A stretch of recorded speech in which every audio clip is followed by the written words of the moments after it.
Hi everyone, this is Tyler Mills from The Bearded Company. Before we get to the episode, we have a very special announcement.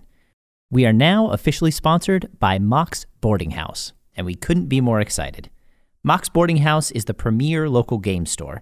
You can stop by for a hearty meal, delicious cocktails, and all the tabletop games you can possibly imagine. You can borrow any game from their game library for free for the duration of your visit. And they also sell dice, but please don't break them until after you've paid for them. Mox Boarding House has locations in Seattle and Bellevue, Washington, Portland, Oregon, and they are coming soon to Chandler, Arizona. As I said, we couldn't be more excited. And as always, if you enjoy the show and want to support it directly, head on over to patreon.com/beardedcompany, where you can get access to perks like early episodes and exclusive minisodes you can't find anywhere else. Thank you so much for listening, and we hope you enjoyed the show. Greetings, mortals, and welcome to Break the Dice, an improvised campaign brought to you by The Bearded Company, where the fate of our heroes rests on the roll of a 20-sided die, where a 20 is a spectacular success and a 1 is a critical failure. This week, our players will be navigating Shatterpoint with the help of our NPCs. Hi, I'm NPC number 1. I'm MJ. Hi, I'm NPC number 2. I'm Tyler. And I'm another NPC. I'm Joe. MJ, Tyler, and Joe will assist me by playing all the people and magical beings that our heroes will encounter. I'm Alan, your game master. I've crafted a basic structure for our adventure today, which has not been revealed to our 2 main player characters. However, this podcast is completely improvised, meaning nothing is scripted and everything is made up on the spot. So I and the NPCs will only have so much control of where our journey takes us. This campaign, our heroes are... Hello, I'm Malone, a human monk with an alignment of lawful good. I've got a staff. It's got souls. What else do you need to know? Our other hero is... My name is Crabapple. I'm a warlock fledgling with the alignment of chaotic neutral, and I love a good handshake and being a deputy.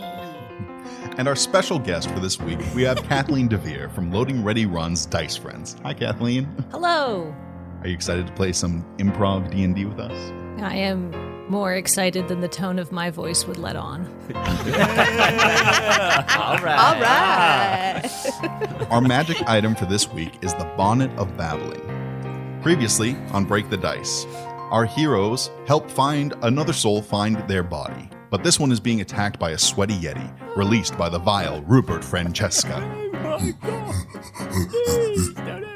Crabapple sews the man's limbs back on, and Malone helps him get to work as a featured entertainer in Carol's casino.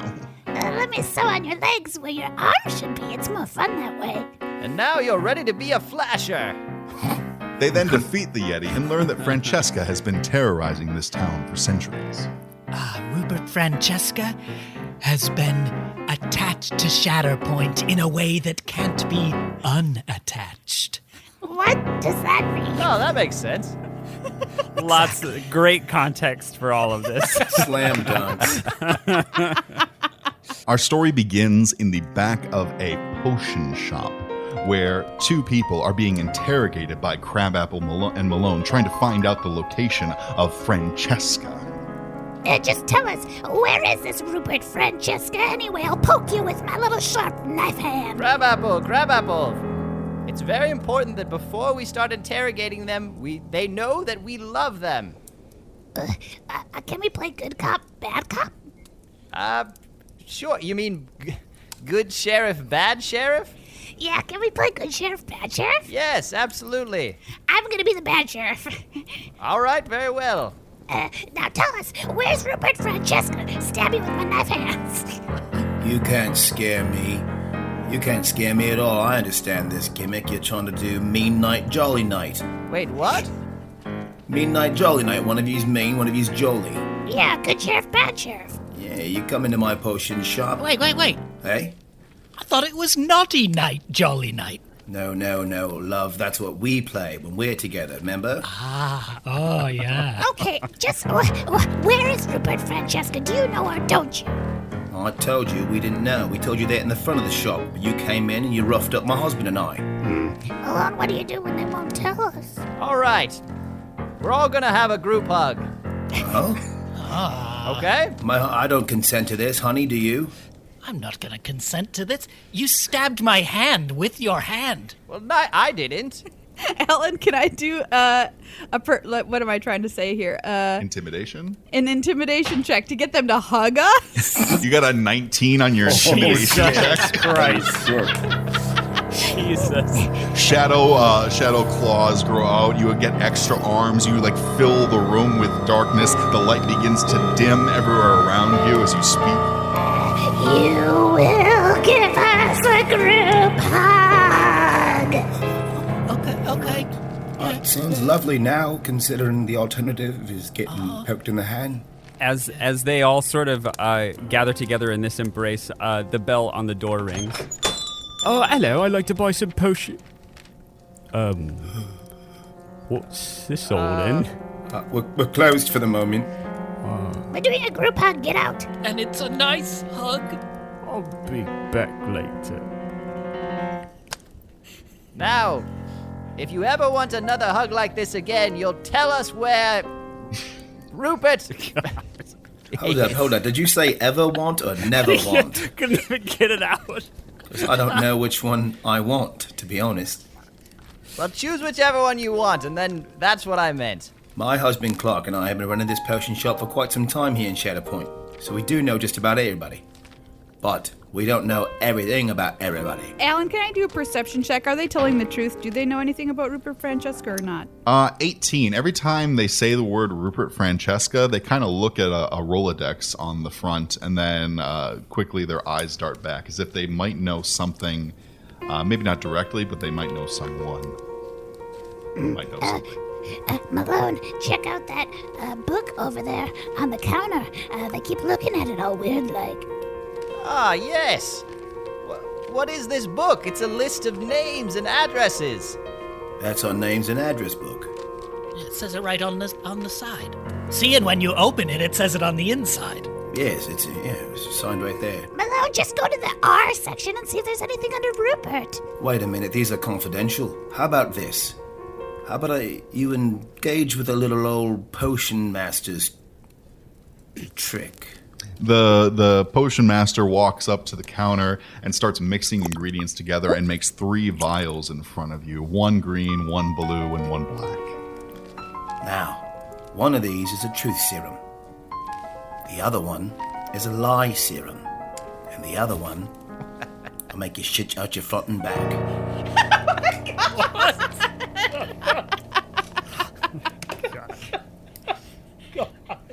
But which one is which one? That seems important. It certainly does. Just as important as the confidentiality of our clients. Is this like do we ask you a series of questions to guess, or is it just a purely 1 out of 3 chance type of a thing? It's a 1 out of 3 chance. So when you take the truth serum, how do we know you're telling the truth? You could have been taking the lie serum.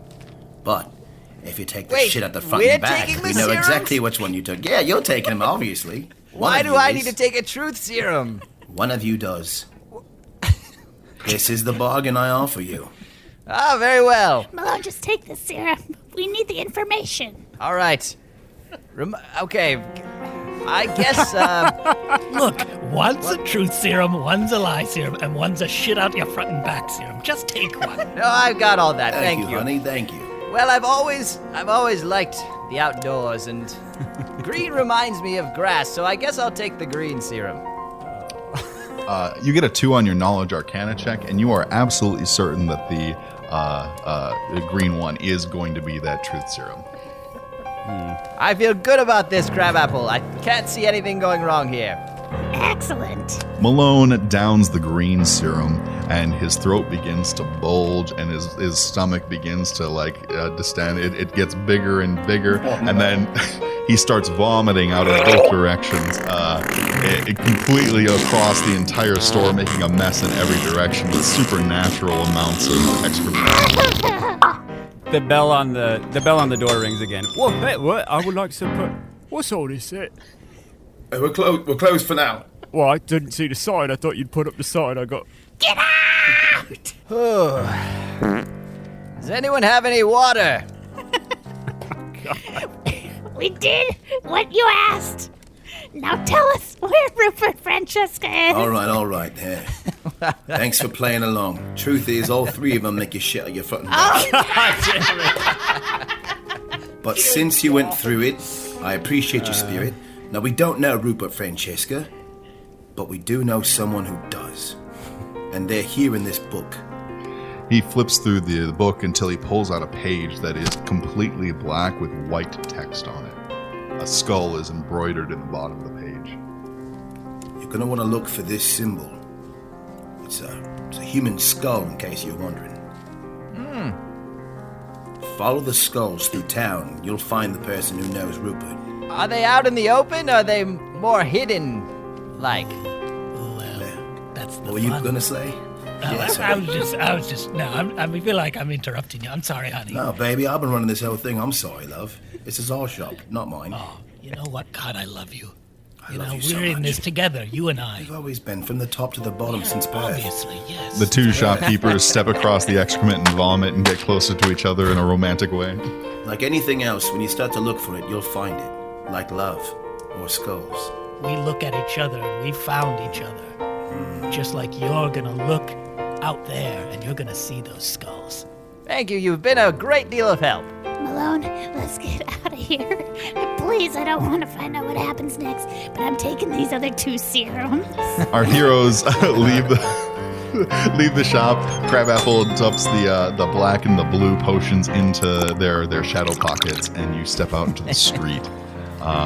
This is in the spring district, so a lot of rain is just misting over across the rooftops. You're seeing plants like just starting to begin to grow between the cobblestone streets.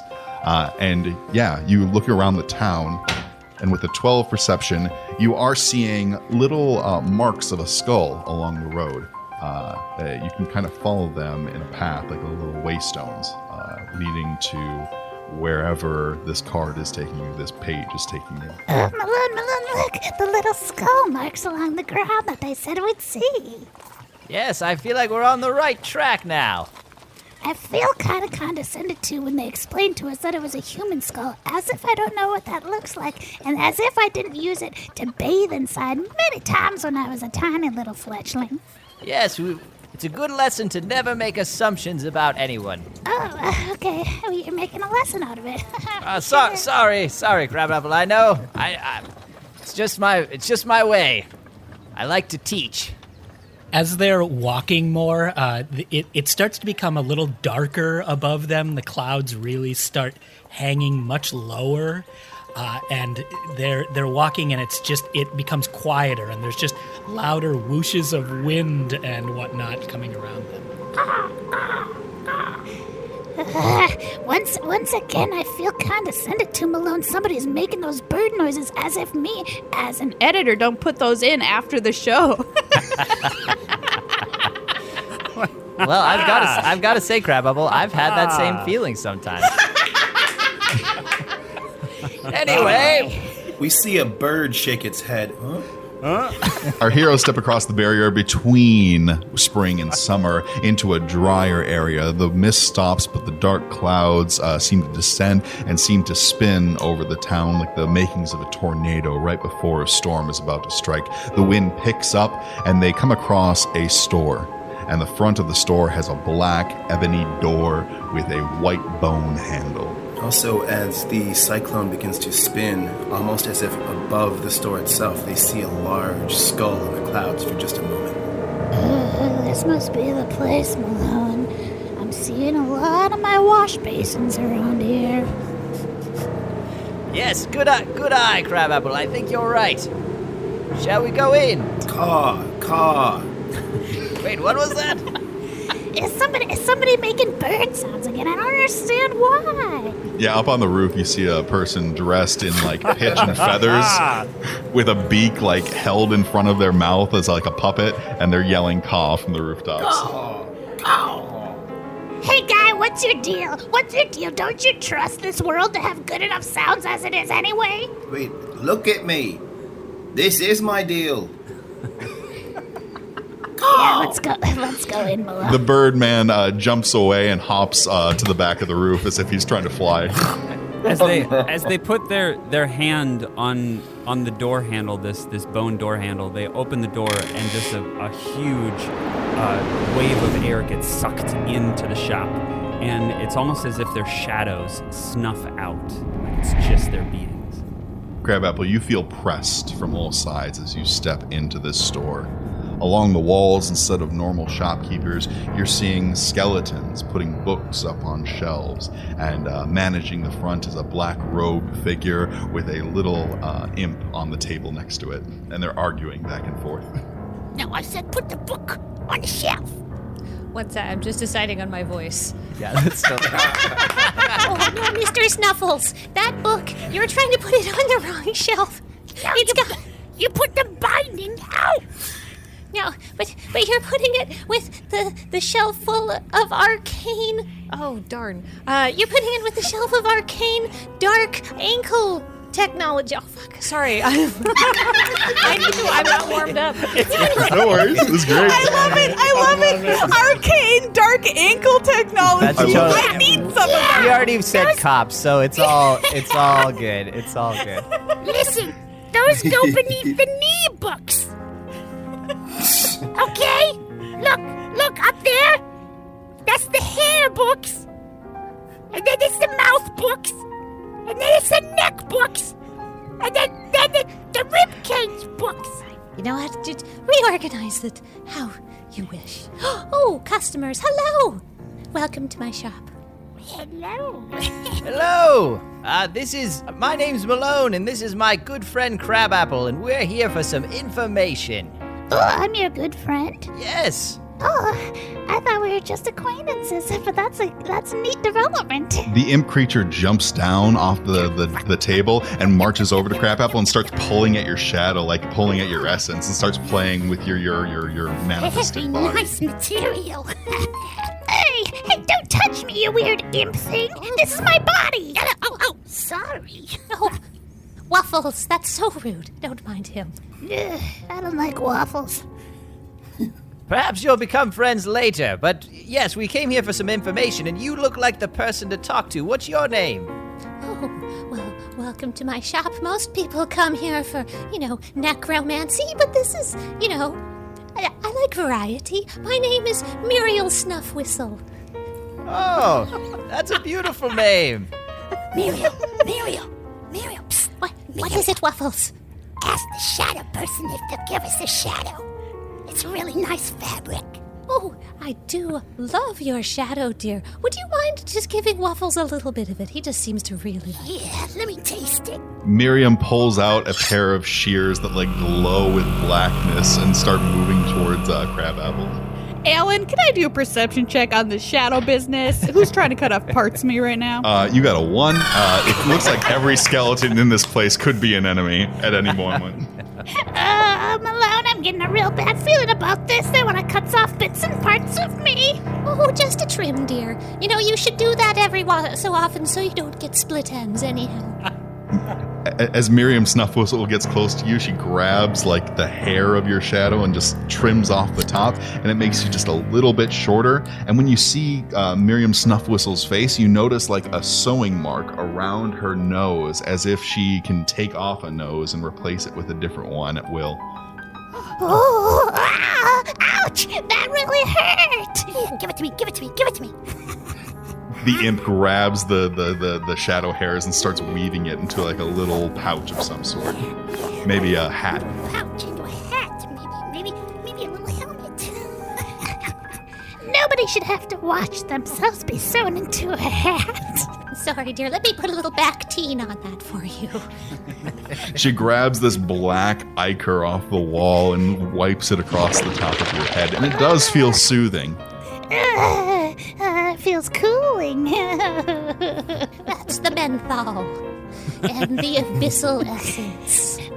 So now that you've taken part of my body and made it into a hat or whatever, do you know anything about Rupert Phranchesca? That's why we're here, to find out about this mass murderer. When Crabapple says the name Rupert Phranchesca, all of the skeletons stop for a moment, and you can hear the creak of their bones stop at the exact same second. Oh, shit.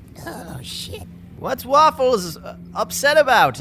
It seems like We said that name and everything changed. Waffles just goes and runs and hides behind Muriel.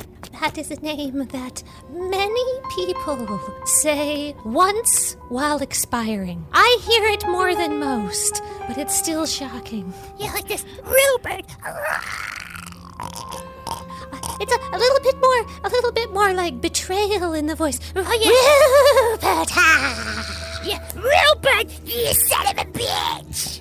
Oh, yes, Rupert, you dirty, backstabbing double cross. Yeah, Rupert, you motherfucker, I'm gonna kill your whole fucking family. Oh, yes, I think we get the picture. Thank you so much for that. Very, very evocative performance. Oh, if you'd like, I could bring someone back to do one of their dying words again, because I could just replay them if you'd like. Hold on. Waffles, could you get me the 67th Sheriff? That one was really funny. Oh, yeah. Let me get the book. Waffles climbs up the top of the shelf above all the body parts books and starts going through like voices and things like that, and rips out a novel that has a bunch of different names on it, throws it down on the desk, uses his entire body to lift open the cover, runs across the pages to flip through them, and lands on the page of the 67th Constable. Here it is. Have you heard about this? Have you seen this? Rupert Phranchesca killed me. Oh, kind of non-specific. Let me see if there's another one. Wait, little demon boy. Is there a way we could talk to these people beyond just their last dying words? Could they give us some information about Rupert? Muriel could do that, but she'd have to agree to it. I can do anything for a price, or a favor, or, perhaps an agreement to come by every 6 weeks with baked goods.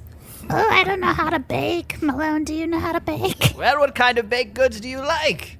I can make plain rolls. Ugh. Muriel reaches down and grabs the bonnet that her little imp friend has been making and proffers it to you, Malone.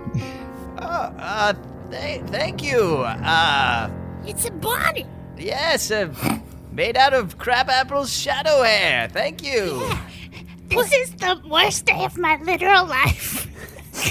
Oh, honey, you don't want to say something like that when you're so young. I guess, put it on. Yes, put on the hair hat. Put it on. Perception check.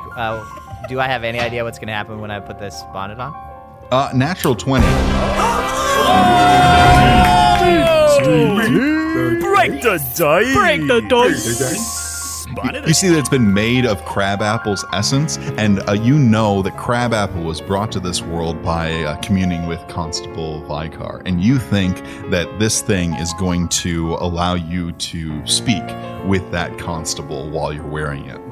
Yeah, you can speak to people from beyond. Oh, thank you. I'd had that as a revelation, but it helps even more to hear you just speak it to me. Thank you, little demon boy. Yeah. Oh, I like you. Oh, this is going to be very, very strange for me, Malone, watching you put a bit of me on your head. Hang on. The Waffle snatches it back. But what are you going to give us for it? Well, Malone said he'd bake you some dry rolls. What else do you want? I only like croissants. Yeah. Hey, come back if you're talking pain au chocolat. So let's get to the favor or the payment. The skeletons move in around you guys on all sides. Very well, what can we do for you? I have been meaning to really get the grout in my tub. We'll clean out the grout in your tub, no problem. Oh, excellent. That sounds wonderful. Muriel opens up a door to the back room of her shop, and you see a tub that is full of blood, viscera, bones. It is dripping with body parts all over. The grout is growing with fungus that only usually grows inside of a person's body. And she hands you a tiny little toothbrush to clean it with. Yeah, stick your hands in there. Don't judge me too much. My knees just weren't what they are. just weren't what they were many moons ago, and I haven't found a suitable replacement yet, so I just haven't cleaned it out in a couple of months. Anyhow, let me know when you're done, and I'll give you some nice finger sandwiches, and we'll hear all about the hair hat and what it has to say. Yeah, and I'll just sit here and watch. The imp goes up to the shower head on top and just sits on top of the shower head. Oh, I'm sorry, Malone. I don't know what I got us into. I was trying to do the right thing, like by accepting things for various things, trade things, onesies, twosies. Normally, I'd just take it and run. Yes, that's very good, Crabapple. That's a real step towards our end goal of teaching you about morality. So I'm very happy to hear that you've had such a breakthrough in this moment. I think I've learned it all, Malone, and I'm ready to go. Well, I'll have to tell you that the stabbing you were doing earlier, that gave me a little pause about us being done with this journey we're on together. I'll never learn, Malone. Hey, quit that talking and start working, you bubble butts. Alan, I'd like to cast Unseen Servant to make them help us clean out this tub. Yep, you got a 14. You start reaching out to the shadows around you and calling to your brethren from the shadow realm. They appear as arms and legs and grab the toothbrush from you, and they start scooping out the blood and viscera from the tub. One of them takes the toothbrush and just scrapes through each individual grout line on the tiles surrounding the tub, and within a few minutes, the tub is pretty spotless, and the blood and viscera is just put into a nice burlap bag on the ground that's dripping with mucus and all the fluids that you pulled out of there. Wow, that's pretty impressive. Alan, I'd like to bless the water. I'd like to put some water in the tub and then bless it to kind of see if we can make it so this doesn't happen immediately again. Yep, you got a 16. You're able to pull some water. You say a prayer to the god Venetius, and a stag appears out of your hand as a little silver being, and it goes into the water and makes it into this sparkling silver shimmer. Hey, what are you doing? What is that? I was just trying to put a nice little finishing touch on. Waffles just jumps into the water and starts splashing. We don't want any of that stuff down here. As Waffles jumps into the water, his body begins to sizzle and bubble as his demon form is coming in contact with the blessed holy water. Malone, you motherfucker, I'm gonna kill your whole family. Well, this is another lesson, Crabapple, in that no good deed goes unpunished. That's another part of morality. I don't know what that means, Malone. It seems like a contradiction. You can just see from the water just a single wrinkly limb is just inchworming across the edge of the bath and flops on the floor and crawls out the door. Bye. Well, I guess we've technically completed the task, so let's go see about that hair hat. All right. You guys head out into the main room, and the books are being organized by the skeletons. Muriel is swapping out her nose for a new one that she's pulled from a line of jars on the wall that's full of body parts and formaldehyde. Hey, Muriel, we did it. We cleaned up your whole bathroom and maybe killed your imprem, but that was a mistake, and he did it to himself, really, so it's not our fault. Excellent. Can we just see the little impy arm scooching across, and Muriel's like, Oh, Waffles, what have you gotten into? and I'd like to think that she just scoops up a lot of dark energy out of the air and tries to reconstitute her impy friend, but he's maybe much smaller now. Yeah, you press it down so that its arm is about 10 times the size of the rest of its body, and then it's this inch-tall little imp with this big arm coming out the side. The imp with a limp. Mm-hmm. You just see the arm pointing at Malone. Oh, silly. Did you try to bless my tub? Clearly your magic will not work here. Yes, that was my mistake. I do apologize. Now, don't worry. I'm sure the ambient evil will dispel that blessing in just a few minutes. Please don't try that again. Would you like a jellied reindeer hoof sandwich? Oh, yes, Malone. This is my favorite snack. I used to have it all the time as a shadow babe. Oh, of course you would know the shadow cuisine. Oh, can I get you some fava brain scramble as well? Oh, absolutely. Yeah, put extra, actually. Oh, and for your friend, would you like some crispy chitlins? I mean, all things considered, that sounds as good as any of it. Better, really. Extra dank, then. Muriel pulls out a plate that is full of an assortment of body parts made into food, and offers it to the both of you. Crabapple digs in immediately, eating voraciously, and Malone takes what is the most innocuous off the plate and starts chewing on it carefully. Delicious. Very stringy. Bluff check on that. Bluff check on that. An 18 on that bluff check. Malone's being very polite. One of the most stringy, most delicious treats I've ever had. It's really good.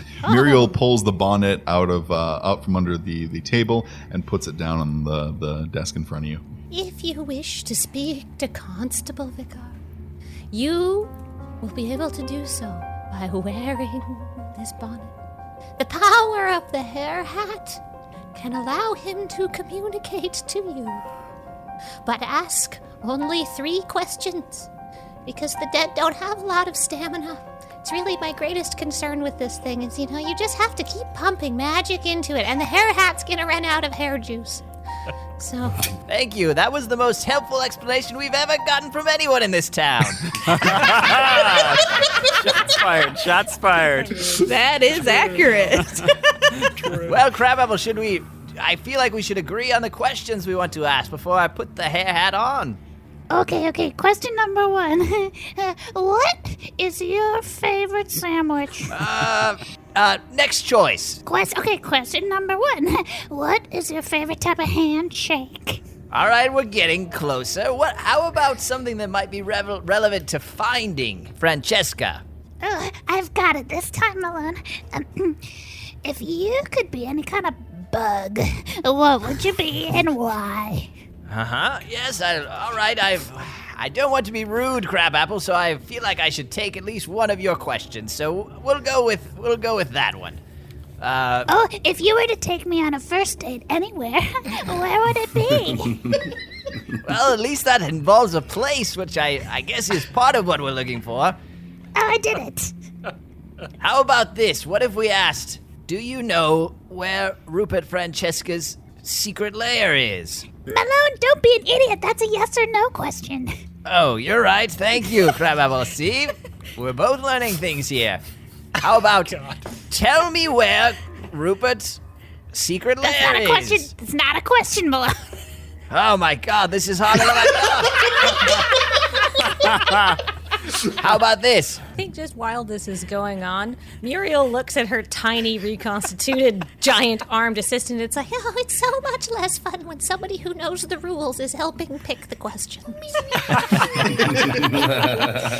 What about this, Malone? What about this? Yes. Where is Rupert Phranchesca's hideout? Perfect. That's great.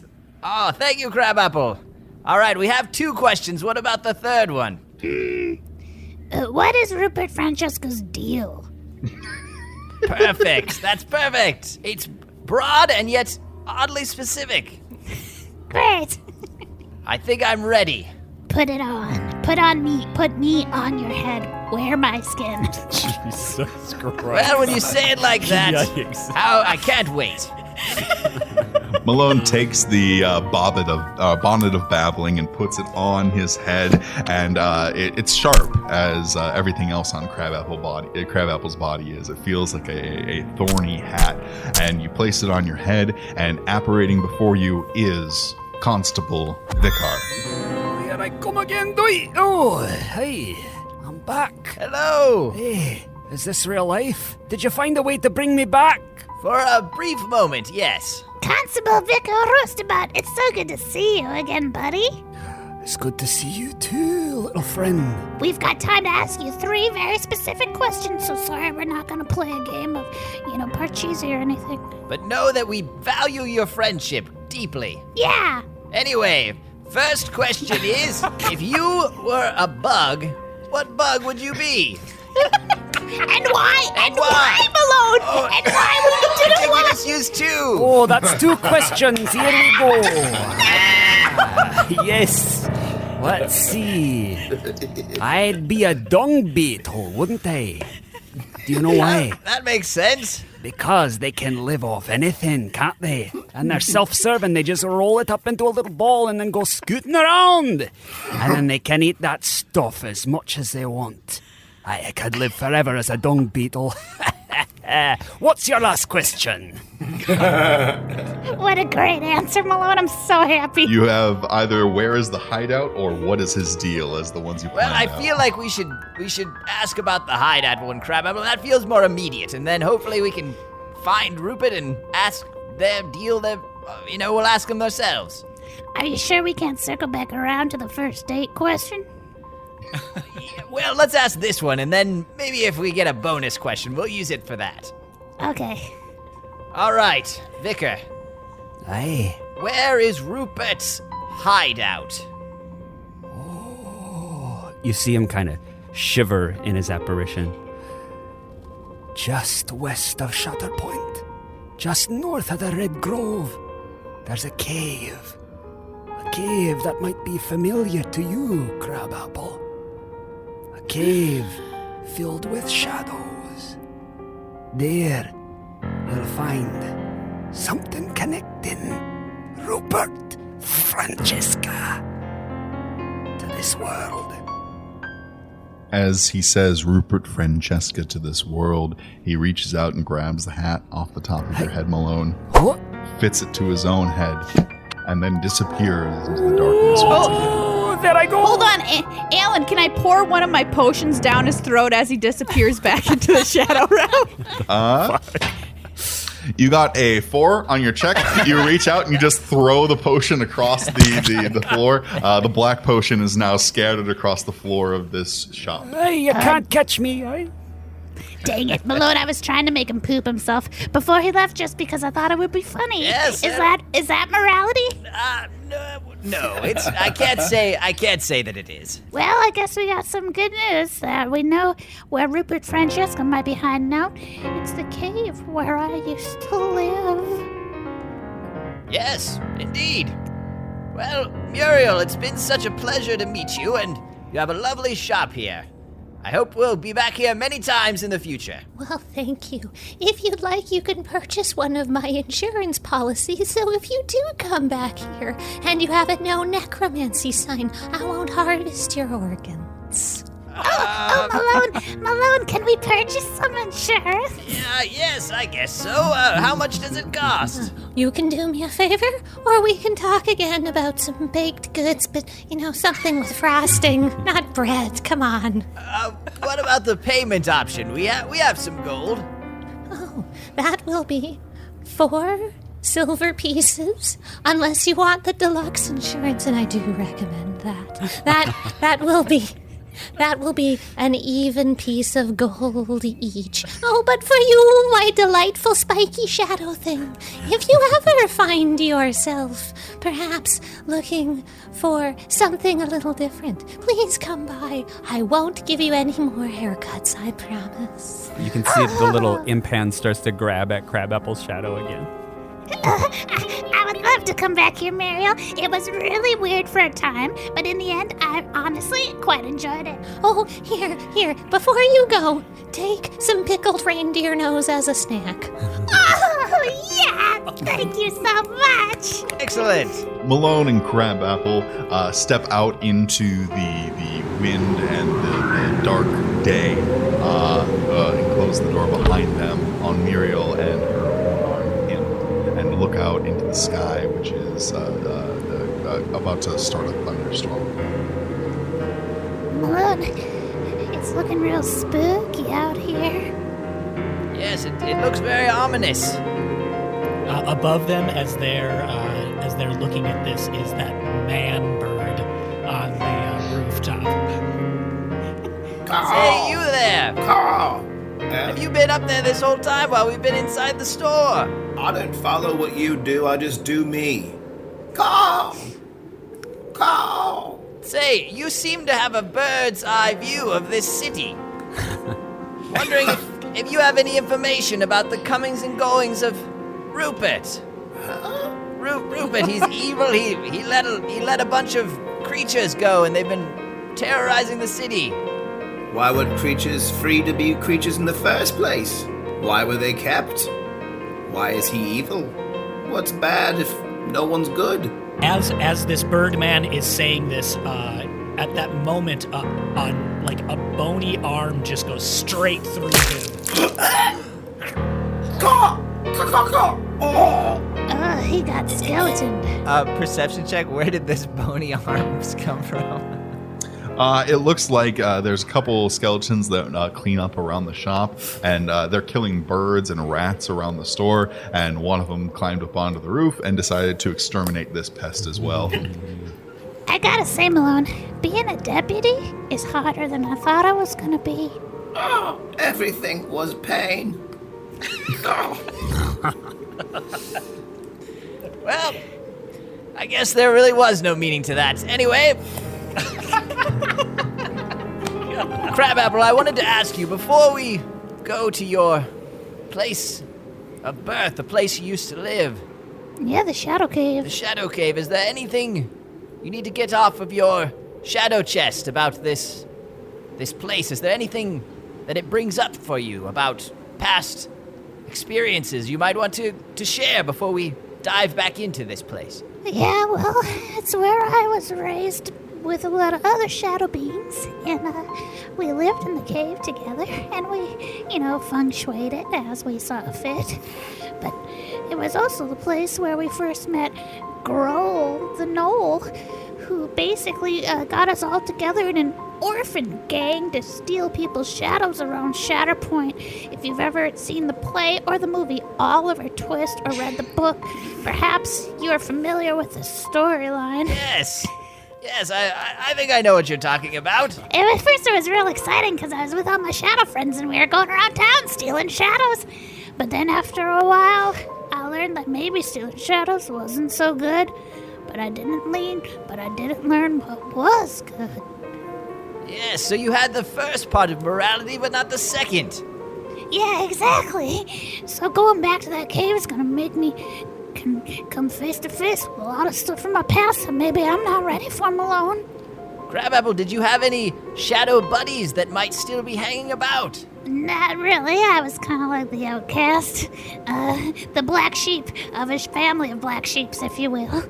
Yes, that must have been quite an experience to be an outcast in a band of shadow vagabonds who were going around stealing shadows from other people.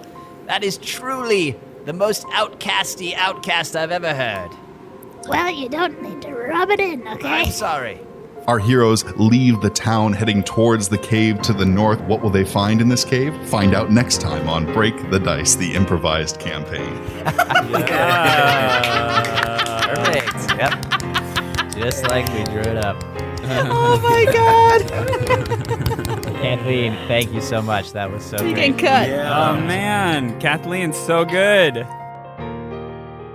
Break the Dice is a podcast brought to you by The Bearded Company. The Bearded Company is an improv company with groups in Minneapolis and Los Angeles.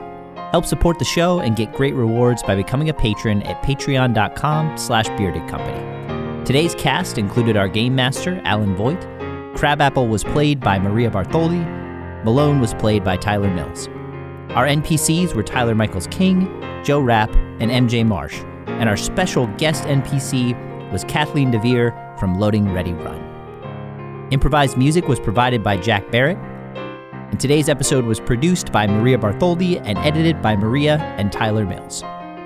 You can find more information at btdpod.com, as well as by following us on all social media. Thanks for listening, and see you next time on Break the Dice.